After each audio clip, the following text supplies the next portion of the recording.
कहाँ कहाँ बैठे? आंटी के सामने। पूछ लो जिसने बैठना है क्या कर।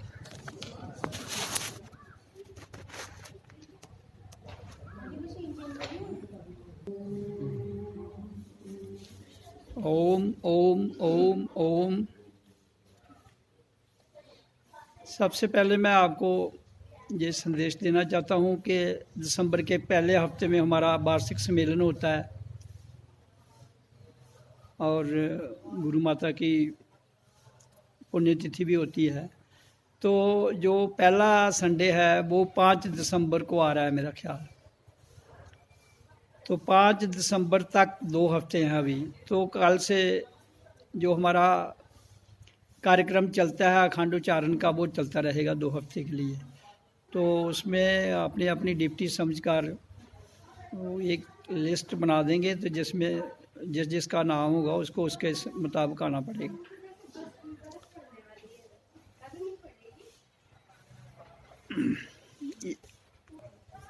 तो इसलिए अखंड उच्चारण 2 हफ्ते के लिए चलता रहेगा। यह हम सबका कर्तव्य बनता है कि हमें इस फर्ज को निभाने के लिए अब तो कहने की आवश्यकता नहीं पड़नी चाहिए, लेकिन फिर भी हम यहाँ सत्संग में ये अनाउंस कर देते हैं कि सबको अपना दायित्व निभाना चाहिए। जैसे हम जीवन के बाकी कार्यक्रम कर रहे हैं, तो इस कार्यक्रम को भी अपने जीवन का एक हिस्सा मानते हुए जरूर करना चाहिए। देखो, जीवन और मृत्यु के बीच में एक बहुत बड़ा संघर्ष है जो लोग यहाँ बिता रहे हैं, लेकिन उस संघर्ष को समझने की आवश्यकता है।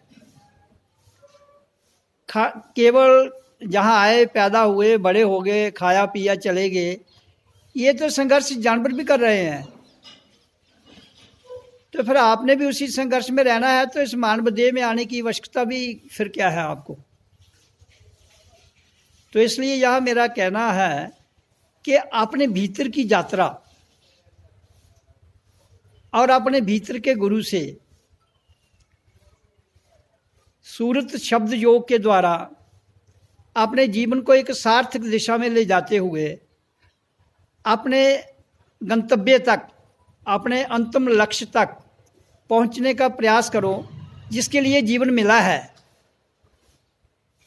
कहानियाँ बातें करके कुछ मिलने वाला तो है नहीं। तो इसलिए इस बहुमूल्य जीवन को यहाँ धरती पर लाने के बाद मत गवाइए।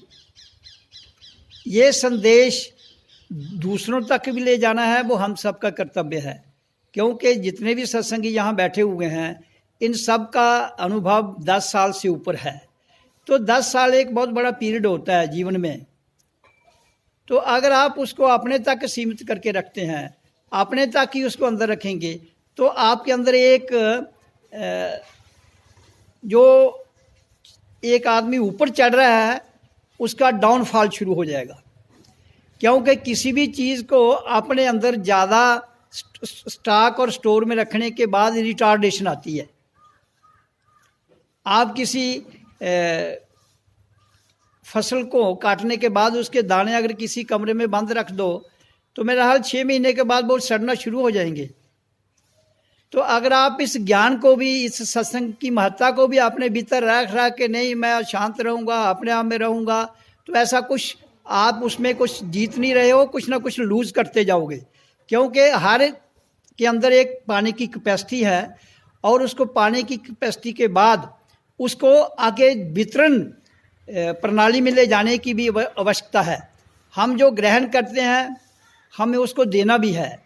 अगर एक इनपुट चैनल है, आपके पास एक चीज़ आ रही है, उसका आउटलेट नहीं होगा तो ब्लॉकेज हो जाएगी और ब्लॉकेज में भ्रष्ट होने का खतरा हो जाता है।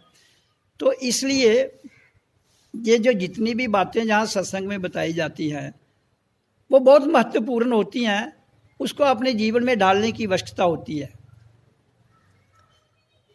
आप देखिए, सबसे बड़ी बात है कि कुछ लोग को एकदम गुरु की वाणी का प्रभाव होता है, कुछ लोगों को नहीं होता है। क्यों नहीं होता है? मान लो आप के सामने कोई खूबसूरत चीज़ रखी जाती है, वहां से हजारों लोग गुजरते हैं। तो उसका उस खूबसूरत चीज की ओर ध्यान कौन देगा? जिसको वो पसंद है। जो बाकी हजारों गुजर जाएंगे वो भी देखेंगे, और जिसको पसंद है वो भी देखेगा, और जिसको पसंद है उसके देखने का अंदाज, उसके फील करने का अंदाज बाकी वालों से अलग होगा। तो हजारों गुजर जाएंगे, उनको कोई लेना देना नहीं है। तो इसी तरह से एक पुरानी कहानी है जो अरब कंट्री में हुआ है कि एक राजा था, उसकी एक बेटी थी लैला, और मजनू उससे प्यार करता था। तो जब उसको पूछा गया, लैला और मजनू वो दोनों थे, तो मजनू ने, जो लैला थी, उसने कहा भाई, एक दिन कहा, वो राजा ने पूछा भाई इधर कि तुम जिसको प्यार करती हो उसकी पहचान कैसे है? जो तुम्हें चाहता है उसकी पहचान बताओ मेरे को, कि मैं वाकई मान लूँ वो मजनू है कि है नहीं। इसी तरह सत्संग में भी वही हाल है कि गुरु को कौन चाहता है अंतःकरण से, उसकी पहचान कैसे होती है वो मैं जानता हूँ। क्योंकि मैं आपसे प्यार करता हूँ, आपको मेरे से प्यार करना है, और उससे पता लगता है कि अंतःकरण से कौन करता है और नकली कौन करता है। तो लैला ने क्या कहा? उसने कहा कि इसका मुझे, उसके बाप उसका राजा था, उसने कहा भाई मुझे बताओ कैसे पहचान इसकी करोगे? तो दूसरे दिन लैला ने क्या किया, उसने पूरे शहर में डंडोरा पीट दिया कि जितने भी दुकानदार हैं यहाँ पर, वो मेरे लिए बढ़िया से बढ़िया गिफ्ट लाएं, उनको कीमत दी जाएगी। तो उन्होंने दूसरे दिन सब दुकानदार बढ़िया से बढ़िया गिफ्ट लेके वहाँ चले गए। तो वो हजारों लोग चले गए। तो उसने कहा ये हजारों मजनू हैं, जो आप तो एक मजनू की बात कर रहे हैं, ये तो हजारों मजनू आगे हैं। तो उसने कहा कोई बात नहीं, आगे हैं तो आप लेते जाओ। जब सब हजारों लोग आ गए उसको, तो उसमें उसने कहा मुझे ये बताओ कि असली मजनू कौन है? उसने कहा कोई बात नहीं, बताती हूँ। तो सब आते गए, गिफ्ट रखते गए। तो गिफ्ट रख लिए सबके। तो उसने कहा जो असली मजनू है, मुझे उसका जीते जी ही उसकी टांग का फ्लैश कहते हैं कच्चा मांस, वो काट के चाहिए मेरे को। तो दूसरे दिन फिर उन सबको कहा भाई जो दे सकता है वो आ जाए।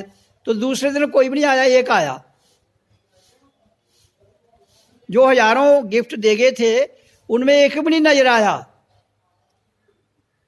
तो दूसरे दिन वो आया, असली जो था वो आ गया। उसने कहा भाई जो एक आया, तो उसने कहा भाई ले लो मेरा ये, आप जहां से भी मेरे शरीर का हिस्सा चाहते हो ले लो। तो उसने बाप को कहा ये है असली मजनू। आप कहते हैं ना पहचान कैसे नहीं होती है, ये तो गुरु के पास एक झलक में आने से पता लग जाता है कि इसकी अंतःकरण क्या कहता है, इसको कितनी अटैचमेंट है, इसको कितना इसमें वो अपने आप को ढाला है इसने। तो इसलिए ये, और जिसको असर होता है उसको एक झलक में हो जाएगा। उसके बाद उसका अपनी आंतरिक यात्रा करके अपने लक्ष्य तक पहुंचना है सूरत शब्द योग के द्वारा। ये कोई यात्रा ऐसी नहीं है कि कोई हमने यहाँ गाड़ियों में सफ़र तय करना है, जहाँ हमने पैदल सफ़र तय करना है, ऐसा कुछ नहीं है। इसमें सूरत शब्द योग के द्वारा ही हमने ये पूरा रास्ता तय करना है। तो जो व्यक्ति सूरत शब्द योग के द्वारा ये रास्ता तय कर लेता है, उसमें और गुरु में उसका गुरु से मेल हो जाता है। तो इसलिए आपको ये समय मिला है, जीवन और मृत्यु के बीच में जो संघर्ष है, सबसे बड़ा जो संघर्ष है वो यही है कि आपको इस आंतरिक शब्द के द्वारा जो जहाँ दिया जाता है एक ओम का उच्चारण, उसने पहले आपका रास्ता बनाना है। जब तक आपने किसी मार्ग पर चलना है तो मार्ग ही वो अगर झाड़ियों से, कांटों से भरा हुआ है, तो उसको साफ करना पड़ेगा। तो ओम नाम का शब्द जो है, इसकी साउंड, ध्वनि, तरंग जो है, वो रास्ता जो कांटों से भरा हुआ है, वो बड़े बड़ी बाधाओं से आपको रोक रहा है, ये वो साफ कर देगा। जब वो रास्ता साफ हो जाता है तो हमारी भीतरी यात्रा जो मूलाधार से लेकर सत्यलोक तक है वो क्लियर हो जाती है। और जब वो क्लियर हो जाती है तो फिर हम उस सतगुरु की ओर इस शब्द सूरत शब्द योग के द्वारा अपनी मंजिल की ओर पहुंच जाते हैं और हमें अपने जीवन का जो असली आनंद है वो आता है। यहाँ ये बात कभी भी अपने दिमाग पर नहीं लानी चाहिए सत्संग में आकर कि कोई हमें नीचा दिखाने की कोशिश करता है, कोई हमसे जहाँ से निकालने की कोशिश करता है, कोई हम कोई किसी को कुछ नहीं कहता है। सिर्फ ये हमारे मन की कहानी है, जो मन घूमता है, और मन जब घूमता है तो वो 50 बातें आपके अंदर पैदा कर देगा। वो सच को झूठ, झूठ को सच बनाकर आपके सामने पेश करेगा और आप उसके पीछे हो जाते हो। जब आप उसके पीछे हो जाते हो तो चलना शुरू कर देते हो, तो गुरु की डगर से गुमराह हो जाते हो। इसलिए ये कोई भी वहम किसी प्रकार का दिमाग से निकाल दो कि कोई आपको डिग्रेड कर रहा है, कोई आपको गिरा रहा है। ये आपके आंतरिक भावना है जो ऐसा सोचती है, क्योंकि मन जो है ये बाहर फैला हुआ है और आपका सारा सिस्टम बाहर है, भीतर जाते नहीं हो। जिस दिन भीतर चले जाओगे, जो भी भीतर चला जाएगा उसके अंदर कोई शंका भी नहीं उठेगी, उसके अंदर कोई प्रतिक्रिया भी नहीं उठेगी, उसके अंदर कोई भाव भी नहीं उठेगा। क्यों? कि आपने अपने आप को जान लिया, क्योंकि अपने आप में शांत हो गए, क्योंकि अपने आप में अपने गुरु को सूरत शब्द जो के द्वारा देख लिया। तो वहाँ तो गुंजाइश ही नहीं रहती है कोई 50 बातें करे, कोई 50 कहानियाँ सुनाए। तो आपकी जो आंतरिक अवस्था है वो इतनी क्लियर हो जाती है कि उसको कोई बुरा लगता ही नहीं है, ना किसी के खिलाफ कोई बात अच्छी लगती है, ना किसी के प्रति कोई अच्छा लगता है, तो वो समभाव में हो जाता है। तो ये परिस्थिति, ये भाव, ये व्यवस्था अपने भीतर लाने के लिए आपको मेडिटेशन में ज़रूर बैठने की आवश्यकता है। अब 10 साल 20 साल मेडिटेशन में बैठने के बाद भी आपके अंदर से प्रश्न खत्म नहीं होते हैं, तो इसका अर्थ क्या है? कहीं ना कहीं आपका मन आपके सामने आ जाता है, कहीं ना कहीं आपका मन आपको सबके भीतर आता है। मैं सबकी बात कर रहा हूँ, लेकिन आप उस मन को हटा सकते हो, क्योंकि जब आपका अनुभव इतना स्ट्रांग, जब आप प्रत्यक्ष रूप में अपने आप को साक्षात कर लेते हो, प्रत्यक्ष रूप में आंतरिक ध्वनि सुन लेते हो, प्रत्यक्ष रूप में अपना आप भीतर से देख लेते हो, प्रत्यक्ष रूप में आपके अंदर से प्रश्नों का उत्तर आता जाता है, तो फिर तो इसमें कोई गुंजाइश भी नहीं रहती है। हाँ, अपने अभ्यास को, अपनी प्रैक्टिस को जब तक जीवन है तब तक नहीं छोड़ना है। क्यों नहीं छोड़ना है? क्योंकि जीवन है तो सत्संग है, जीवन नहीं रहेगा तो सत्संग नहीं रहेगा। आपको जीवन ही इसलिए मिला है कि जब तक जीवन है सत्संग है। तो इसलिए सत्संग को कभी भी मिस नहीं करना चाहिए। एक संडे मिलता है तो उस संडे को यहाँ आना पड़ता है, बाकी आपके पास 6 दिन घर में होते हैं, तो वो घर में अभ्यास करो। तो इसलिए अगर किसी स्थान पर आप आ जाते हो तो वहाँ से अगर उसका पूर्ण लाभ लेने में असमर्थ हो जाते हो तो फिर वही हाल हो जाएगा जैसे वो मजनू और लैला की कहानी है। फिर आपको जब तक वो मजनू असली नहीं बनोगे तब तक लैला नहीं मिलेगी आपको। तो इसलिए मैं ये बताना चाहता हूँ कि गुरु के द्वार में जब तक आपके अंदर से आंतरिक श्रद्धा, आंतरिक विश्वास, आंतरिक समर्पित भाव नहीं उछलेगा, तब तक आपका किया हुआ ओम, तब तक आपका किया हुआ शब्द भी आपको असर नहीं करेगा। होगा चला जाएगा, होगा चला जाए, आप नहीं ठहर पाओगे भीतर। आप, क्योंकि भीतर ठहरना आसान थोड़ी है, भीतर ठहरना आसान नहीं है। बाहर तो आप ऑलरेडी ठहरे हुए हैं, जहाँ हम ऑलरेडी हैं वहाँ तो हम बड़े मज़ा लेते हैं, उसको बड़ा अच्छा लगता है। बड़ी बड़ी कथें कहानियाँ, ये इधर की बातें उधर, उधर की बातें उधर, सुनने में सुनाने में, एक दूसरे के प्रति चुगली लाने में, किसी की निंदा करने में कितना मज़ा आता है। तो वो तो हम छोड़ नहीं सकते हैं, क्योंकि वो आपको विरासत में आपके वातावरण ने दे दिया है। जो आपके सराउंडिंग वातावरण है, जो आपके सराउंडिंग जहाँ का माहौल है, जो आपके सराउंडिंग समाज चल रहा है, जो जहाँ की वृत्तियाँ चल रही हैं आज के युग में, इतना मायावी युग है। यहाँ तो आदमी सारा दिन भक्ति करेगा और 2 मिनट किसी आदमी से बात कर लेगा, वो कन्फ्यूज हो जाएगा। मायावी दुनिया से आप 10 घंटे मेडिटेशन करने के बाद बाजार में चले जाना और एक बाजार में घूम के आना, फिर अपनी स्थिति को ज़रा चेक कर लेना। तो ये कोई आसान रास्ता नहीं है अपने आप को स्थिर रखना। तो इसलिए जीवन मिला है, इसको जीने का प्रयास कीजिए। जीवन मिला है, इसमें ठहराव लाने का अभ्यास कीजिए। इतनी देर में जब से सत्संगी जहाँ आ रहे हैं, इनको अपने आप को इस तरह उभार के, इस तरह अपने आप में साक्षात हो जाना चाहिए। कोई खुदा आपको अलग नहीं मिलना है। आपका खुदा, आपका गुरु, आपका ईश्वर, आपकी सत्यता आपके भीतर है।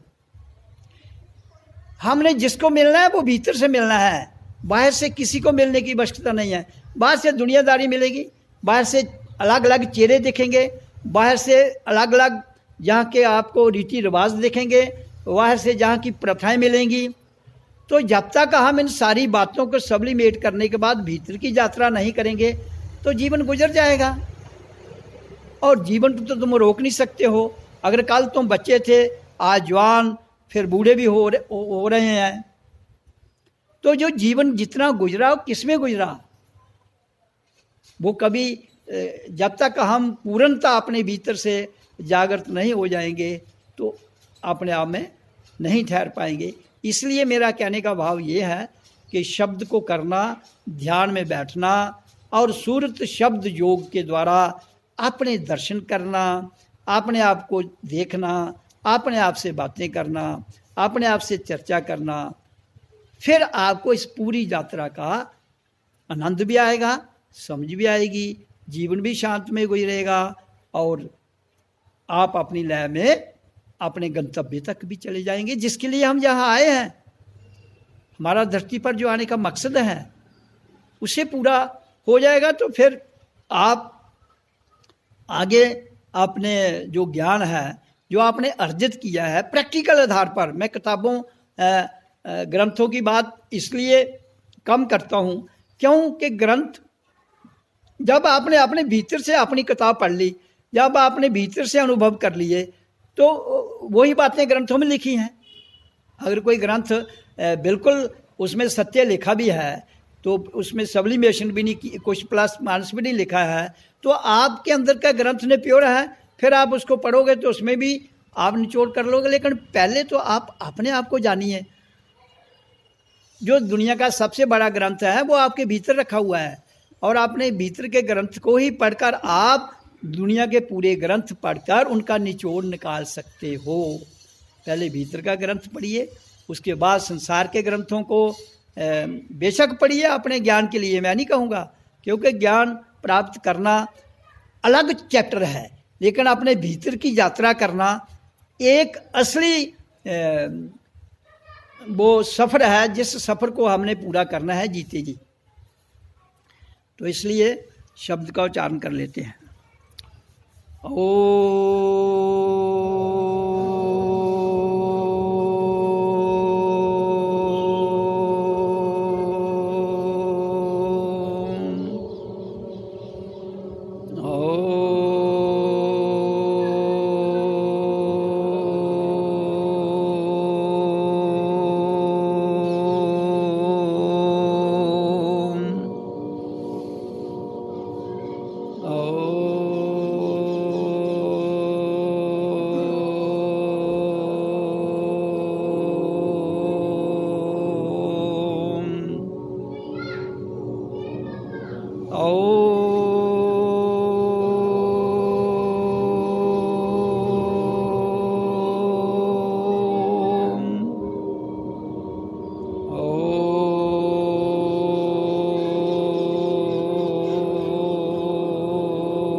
जो शब्द की हम शब्द जो ओम का करते हैं तो it creates a current, sound current, शब्द और साउंड करंट, ये एक ही बात है, क्योंकि शब्द करेंगे तो उसकी साउंड करंट निकलेगी।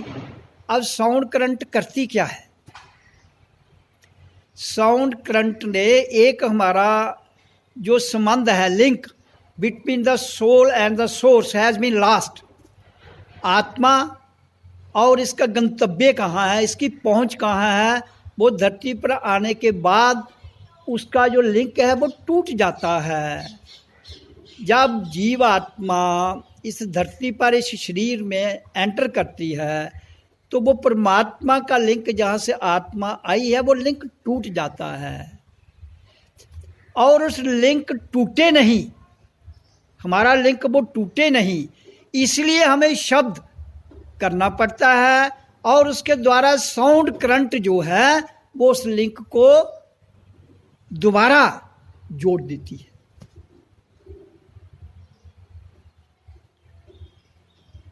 क्योंकि परमात्मा से आत्मा यहाँ आके लिंक टूट गया, यहाँ आई, सत्यलोक से नीचे मूलाधार में उसकी एनर्जी चली गई, तो फिर उस एनर्जी को हम जब तक शब्द नहीं करेंगे और उस शब्द के द्वारा जो करंट बनती है वो नहीं उठेगी, तब तक वो दोबारा हमारा उस सोर्स से, गंतव्य से, उस आत्मा का, जीव आत्मा का मेल टूटा रहता है।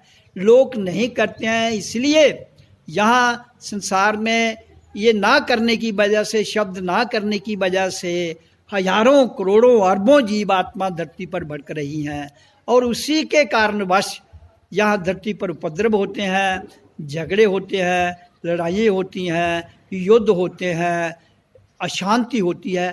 तो उसके लिए कोई प्रयास नहीं कर रहा है। ये शांति का प्रयास जहाँ की गवर्नमेंट, जहाँ भी जिस देश में है, वो धन के द्वारा करना चाहती है। धन के द्वारा कभी शांति आई है? कभी नहीं आएगी। धन तो शांति फैलाता है, जितना ज़्यादा धन होएगा उतनी शांति आपके पास, अशांति आएगी, शांति नहीं आएगी। शांति लाने का एक ही तरीका है कि जिस साधन से, जिस सोर्स से हम अलग हुए हैं, जहाँ से हमें सब कुछ जहाँ धरती पर मिला है, उस सोर्स से, उस गंतव्य से जुड़े रहेंगे तो हमें समझ आ जाएगी कि उधर क्या है और यहाँ क्या है, और उधर का जो शून्यपन है वो आनंद है, यहाँ का जो माया का खेल है ये मज़ा है। इसलिए हम उसको ज़्यादा तरजीह देंगे तो इस माया का बैलेंस कर लेंगे, और माया का बैलेंस हो जाएगा तो दुनिया से युद्ध खत्म हो जाएंगे, झगड़े खत्म हो जाएंगे, बीमारियां खत्म हो जाएंगी। तो इसलिए ये संसार में कितने संत, कितने महापुरुष, कितने गुरु जो लोगों को टीचिंग दे रहे हैं कि दुनिया में शांति आए, हमें प्रेम से रहना चाहिए, हमें शांति से रहना चाहिए, हमें एक दूसरे से मिलकर रहना चाहिए, हमें एक दूसरे के प्रति कोई भाव नहीं उठना चाहिए। तो क्या हम ऐसा कर सकते हैं कि नहीं? वो जब तक हम शब्द नहीं करें, शब्द करके भी हमारे अंदर से जो इसकी इतनी मजबूत जड़ें हैं, ये घृणा की वो नहीं निकलती हैं, जेलस की नहीं निकलती हैं। तो रास्ता इतना आसान नहीं है। जब आदमी किसी मंजिल पर चढ़ता है यंग एज में, तो वो बड़े आराम से चढ़ जाता है, लेकिन जब थोड़ा सा उधर वो समय गुजारता है फिर नीचे आ जाता है। जब नीचे आ जाता है फिर उसको मजा आता है, फिर वो उधर फंस जाता है। फिर उसका पालन करना चाहते हुए भी वो पालन उतना नहीं कर पाता है जितना करना चाहिए। तो जब एक बार हमारा स्तर गिर जाए किसी स्थान से, फिर उस स्थान को हम अचीव ना कर पाए, तो हमारा जीवन तो गुजर जाएगा। जीवन ने रुकना तो है नहीं। और जब जीवन रुकेगा नहीं, वो पल तो निकलते जा रहे हैं। आज 10 दिन निकल गए शादी में, कल 10 दिन किसी की मौत हो रही है, वहाँ निकल जा रहे हैं। अगले 10 दिन कोई त्यौहार आ रहा है, उसमें निकल जा रहे हैं। अगले 10 दिन किसी और बर्थडे में निकल जा रहे हैं। तो आपने तो अपना सारा समय डिवाइड करके रखा है, जबकि ये सारा समय इन चीज़ों से निकाल के अपने लिए उस गंतव्य, उस मंजिल यहाँ से हम बिछड़े हैं, वो जोड़ने के लिए आप प्रयास बहुत कम कर रहे हो, इसलिए जुड़ नहीं पाते हो। थोड़ा बहुत चढ़ते हो, थोड़ा बहुत गिरते हो, फिर चढ़ते हो, फिर गिरते हो। जीवन उसी धारा में चला जाता है। और फिर गिरने के बाद एक दूसरे के नुक्स निकालना शुरू कर देते हो। गिरते खुद हो, खराब दूसरे लगना शुरू हो जाते हैं। मन आपका काबू में नहीं आ रहा है, तो चुगलियां दूसरों की। तो यहां मेरा कहने का भाव है कि हमें केवल एक ही लक्ष्य, कि हमने उस जो लिंक हमारा टूट गया उस परम पिता परमात्मा से, उसके सब कई परमात्मा आपसे अलग नहीं है। जब मैं कहता हूं कि ये टॉप ऑफ द हेड आपका सतगुरु यहां बैठा हुआ है, तो आपकी मूलाधार में करंट और वो शब्द जहां आकर ठहर गया है, जहां से उठा को इसको यहां जोड़ लो, तो आपका पूर्ण लिंक जो है जीव और आत्मा का लिंक सतलोक में अपने गुरु से हो जाएगा। तो फिर जब गुरु से हो जाएगा तो उससे संपर्क बनाए रखो, अभ्यास टूटने मत दो। तो जब आप ऐसा नहीं कर पाते हैं हम, तो अपने उस परमपिता परमात्मा से बिछड़ जाते हैं जो हमारे भीतर है, कहीं अलग नहीं है, कहीं किताब में नहीं बैठा है, कहीं स्टैच्यू पर नहीं जुड़ा हुआ है। वो तो इसी मंदिर के अंदर, इसी इसको स्टैच्यू मान लो चलता फिरता इसी के भीतर ही है। तो इसलिए जो कुछ उसने दिया है हमें, प्रकृति पूरी हमारे शरीर में दे दी है, पृथ्वी जल अग्नि वायु आकाश, इससे तो हमारा शरीर बना। और आत्मा भी इसी में है। जीव और आत्मा दोनों जहाँ मिलन हुआ उनका, ये मिलन इसलिए हुआ है कि आप इस धरती का हर प्रकार का भोग भोगते हुए अपने भीतर के गुरु से भी जुड़े रहो और संसार के भोग भी भोग लो, ताकि आपको ये भोग भ्रमित ना कर पाए। भोग तभी भ्रमित नहीं कर पाएंगे जब आप अपने गुरु से भीतर से अंतःकरण से जुड़ चुके होंगे। तो संसार की चीज़ें आपको कभी भी प्रभावित नहीं कर सकेंगी, कभी भी आपको खींच नहीं पाएंगी, कभी भी आपको गिरा नहीं पाएंगी, कभी भी आपका कुछ बिगड़ने वाला नहीं है। क्योंकि जो माया की चीज़ें हैं ये वहाँ असर ही नहीं करती हैं।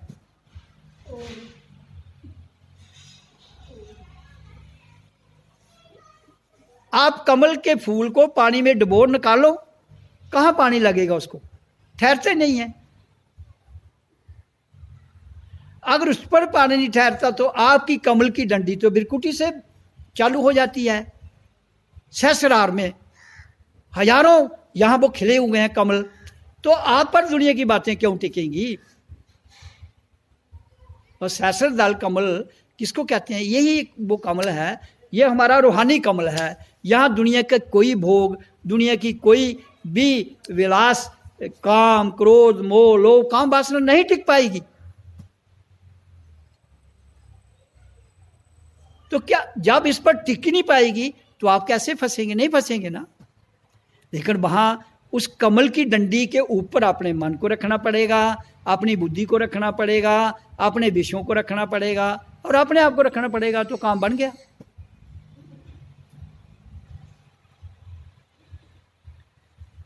लेकिन इसको ना रखते हुए हम अपने जीवन के लक्ष्य को कहीं और टिका देते हैं। कोई कहता है मेरा देवता बहुत बड़ा है, कोई कहता है मेरी दाती बहुत बड़ी है। भाई बड़ा और छोटा तो संसार में एक ही चीज है, शून्य और महाशून्य, जो किसी का बिगाड़ता नहीं है। तुम्हारे देवी देवता तो किसी को श्राप दे देते हैं, किसी को कहते हैं मानो नहीं तो हम तुम्हें छोड़ेंगे नहीं। तो ऐसा तो परमात्मा के द्वार में कुछ है ही नहीं, उसकी तो डिमांड ही कोई नहीं है।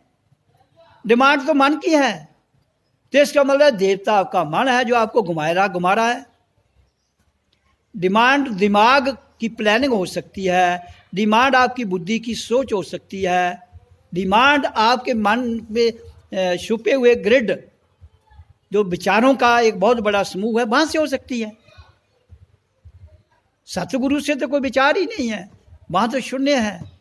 तो इसलिए जब तक हम मन, बुद्धि, दिमाग, दिल सब कुछ सतगुरु के प्रति नहीं झोंक देंगे, तब तक बंधुओं हमारे अंदर शक, डर जरूर उठता रहेगा। तो हम यहाँ जितने भी बैठे हैं, कितने लोग हैं जो मौत से नहीं डरते हैं? मौत दो प्रकार की है, एक है नकली, एक है असली। नकली मौत तो सबको आनी है, असली मौत सबको नहीं आती है। आप नकली मौत से डर डर के नकल में चले जाते। असली मौत है जीते जी मरकर जिंदा होना, वो असली मौत है, वो मरिए। नकली मौत तो सबको आएगी। तुम तो उस नकली मौत से डर रहे हो, वो सबको आनी है। असली मौत जिसको आ जाएगी, नकली उसका कुछ बिगाड़ नहीं पाएगी, आनी है, शरीर को आएगी। वो संसार नकल में ही फंसा है और नकल की प्रथा को ही निभा रहा है और नकल में ही विश्वास कर रहा है। मैं सत्संगियों को कई बार कहता हूं कि संसार की नकल प्रथाओं को छोड़ो, असल में आओ। लेकिन कितना फॉलो करते हैं ये लोग? नहीं नहीं, दुनिया का रीति रिवाज है, मना लेते हैं। अगर दुनिया के रीति रिवाजों को हमने भी उनको प्रोत्साहन करना है, उसके साथ चलना है, तो बंधुओं ये क्रांति कभी भी नहीं आएगी। तो फिर क्रांति तो लानी है, वो शब्द लाएगा, क्योंकि शब्द से तो ऊपर कोई नहीं है। शब्द से ऊपर आपके रीति रिवाज नहीं है, शब्द से ऊपर आपका ये जितना भी जहां संसार का दंड पखंड है ऊपर नहीं है। तो इसलिए शब्द कीजिए ताकि दुनिया में शांति आए। दुनिया का ये जो स्वर्ग है, असली स्वर्ग यहाँ ही है, लेकिन असली को नकली बना दिया हमने। जब असली को नकली हमने बनाया है तो उसकी सजा हम ही भुगतेंगे, कोई और तो नहीं भुगतेगा।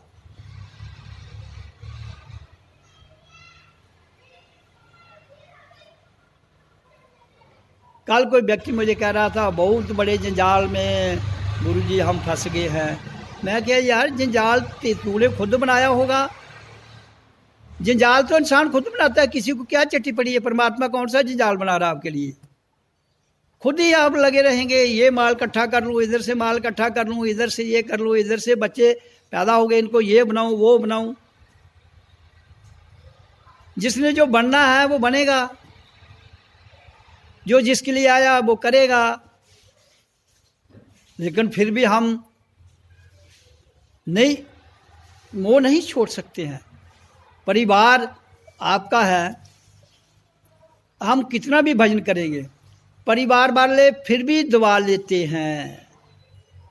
आप सब अपने भीतर टटोल के देखिए, हर एक के परिवार वाले दबाने का प्रयास करते हैं और दबा भी लेते हैं। हाँ, कोई एक हो सकता है लाखों करोड़ों में एक आधा दबे ना और उनकी बात भी ना सुने, सुनकर भी निकल जाए। तो इसलिए सत्संग में आने का अर्थ जो है उसका सही मतलब समझो। ये सत्संग वो नहीं है कि आए और इस पर उच्चारण करके चले गए और अंदर अपने आप को क्या बदलना है, मंथन करना है। वो जब तक आप इंट्रोस्पेक्शन नहीं करेंगे, भीतर की ध्वनि को नहीं सुनेंगे, वो भीतर की ध्वनि हमारा गुरु है। जो ध्वनि हमें सतलोक से आती है वही गुरु है, क्योंकि उस तक पहुंचने के लिए हमें पौंस के अंगूठे से लेकर सिर तक की खाक छाननी पड़ती है, तब वो ध्वनि सुनाई देती है। ऐसे नहीं मुझ में सुनाई देती। वो अपना जीवन देना पड़ता है, उसके लिए मेहनत करनी पड़ती है, अपने भीतर में वैराग्य, त्याग, अनुकंपा, वात्सल्य लाना पड़ता है। ਜਿਹੜੀ ਠੀਕਰੀਆਂ ਅਸੀਂ ਇਕੱਠੀ ਕਰ ਰਹੇ ਉਹਦੇ ਚ ਮੋਹ ਛੱਟਾ ਕੀ ਕਾ ਕਰਾਂ ਉਹ नहीं छुटता। तो हम कर लाते रहे तो बनना क्या कख नहीं। जो चीजें हमने अंतःकरण से छोड़ के उस परमात्मा को समर्पित नहीं करते हैं। अभी मैं आपको बताऊं, ये ऊपर शेड हमने बनाना था, तो मैंने, रेखा ने कहा था, विजय जी ने भी कहा था, सब सत्संगियों को, तो मेरा 3 महीने हो गए हैं। 3 महीने में एक व्यक्ति कितना पैसा खर्चता है पता है किसी को? रोज का आज के युग में 100 रुपये से कम किसी व्यक्ति पर खर्च नहीं आता है। मिनिमम कपड़ा, ये नहाना धोना खाना, 100 रुपये लगा लो। तो एक आदमी ने 3 महीने में कितना खर्च कर दिया? 9,000 रुपया कर दिया ना। आपने पर 9,000 रुपया रूटीन में खर्च दिया। इधर किसने 9,000 रुपया दिया किसी ने? की का करा भाई, कितना दिता ही? अच्छा, तू की नहीं पता जेड़ा देने वाला है, ठीक है। तो ये मेरा कहने का भाव है, देकर भूल जाते हो बहुत अच्छी बात है, इतना ज़्यादा दे देते हो याद नहीं रहता। तो इसलिए मेरा यहाँ कहने का भाव ये है कि ये संसार है, इधर अपने पर खर्च करने के लिए हजारों करोड़ों रुपया खर्च कर दिया। यहाँ ये नहीं है कि यहाँ कोई पैसा इकट्ठा करने के लिए मैं लोगों को कहता हूँ, सिर्फ ये बात करने के लिए कि जिस आश्रम में जिस गुरु के पास ये आ रहे हैं, जिस परमात्मा गुरु एक ही है, भीतर है। हाँ, शरीर अलग हो सकता है, गुरुओं की अगर वो सही मायनों में शिक्षा देते हैं तो एक ही होगी। असली गुरु की पहचान क्या है? ऐसे तो गुरु बहुत हैं। असली गुरु की पहचान ये है कि गुरु ने जो शब्द दिया है, गुरु के कहने पर चलकर उस शब्द के द्वारा जिस दिन तो मूला पाँव के अंगूठे से लेकर चोटी तक की यात्रा सफल कर लेते हो। लेकिन जो गुरु कहता है वो आप करते हो। ये नहीं कि उसमें कोई बात लगा के आप अपनी वाणी को आगे रख के कहो नहीं मैंने तो जैसा गुरु ने कहा किया, लेकिन बेसिकली नहीं करते हो। इसलिए वो सफ़र तय नहीं होता है। जो सफ़र तय कर लेता है उसको स्वयं पता लग जाता है कि ये गुरु पूर्ण है कि नहीं है, क्योंकि वो स्वयं पूर्ण हो जाता है। जो स्वयं पूर्ण हो जाता है उसको शक की गुंजाइश नहीं रहती है। शक की गुंजाइश कब तक रहती है? जब तक वो स्वयं पूर्ण नहीं होता है। मन आगे आता है, बुद्धि आगे आती है, विचार आगे आते हैं। सत्संग कोई फॉर्मेलिटी थोड़ी है,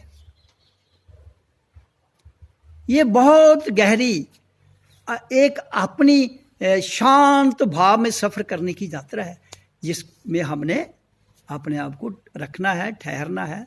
फिर हमारी मुंह से जो वाणी निकले दूसरा सुने और फिर वो शांत हो जाए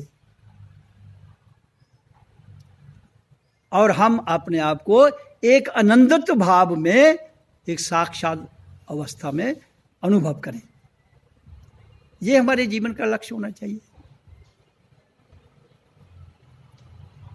तो इसलिए यहाँ मेरा कहने का भाव ये है कि जीवन तो रुकेगा नहीं, कभी नहीं रुकेगा, लेकिन हम उन चीज़ों को ज़्यादा तरजीह देते हैं जो दुनियावी हैं, दुनियावी चीज़ों को ज़्यादा तरजीह देते हैं और सत्संग को कम देते हैं।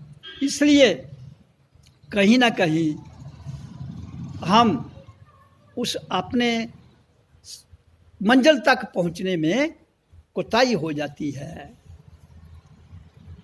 देखो, सबसे पहले बड़ी बात है, जब हम धरती पर आए थे तो क्या लाए थे? कुछ नहीं। जाएंगे तो क्या ले जाएंगे? जब कोई कुछ ले जाएगा, मुझे जो ले जा सकता है वो मेरे को खड़ा होकर बता दीजिए। कोई नहीं। राजा जिन्होंने अरबों रुपये इकट्ठे किए वो भी नहीं ले जा सकते।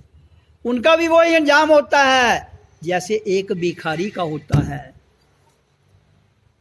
मृत्यु की बात कर रहा हूं, नकली मृत्यु। अब वो अलग बात है, उसके साथ दो लोग कम होंगे, उसके साथ दो लोग ज़्यादा होंगे, उसके साथ जो हमदर्दी कुछ ज़्यादा लोगों को होगी, क्योंकि वो स्वार्थ से जुड़े होंगे। तो वो जो गरीब होगा, जिसके पास धन नहीं होगा, सत्ता नहीं होगी, तो उससे नहीं जुड़े होंगे तो उसको क्या। लेकिन शरीर तो दोनों का आग ने जला देना है। जब वो कहेगी राजे का शरीर है, मैंने नहीं जलाना इसको, या इसको मैं बड़े अच्छी तरह जलाना है, वो अलग बात है। यहाँ कोई चंदन की लकड़ियों से जला देगा, कोई किकर की लकड़ियों से जला देगा, दोनों जलकर तो राख हो जाएंगी, वो शरीर भी उसमें राख हो जाएगा। राख होने के बाद तुम ये नहीं पहचान सकते कि ये राख किस चीज़ की है। राख तो राख हो गई, शरीर भी राख हो गया। तो कोई भेदभाव नहीं है किसी का इसमें, ये तो हमारी सोच है। इसलिए खाली आए खाली चले जाएंगे। इसलिए मैंने सबसे सर्वप्रथम आज कहा था, जीवन और मृत्यु के बीच में एक संघर्ष है। उस संघर्ष को जीतकर आपने फिर वापस चले जाना है। हम सबको, जहाँ कोई यहाँ का मालिक नहीं है, कुछ समय के लिए पहरेदार तो जरूर है हम, कुछ समय के लिए चौकीदार भी तो हैं हम। तो अपनी चौकीदारी को बड़ा वफादारी से निभाइए, बड़े प्यार से निभाइए, तो जीवन सफल हो जाएगा। ओ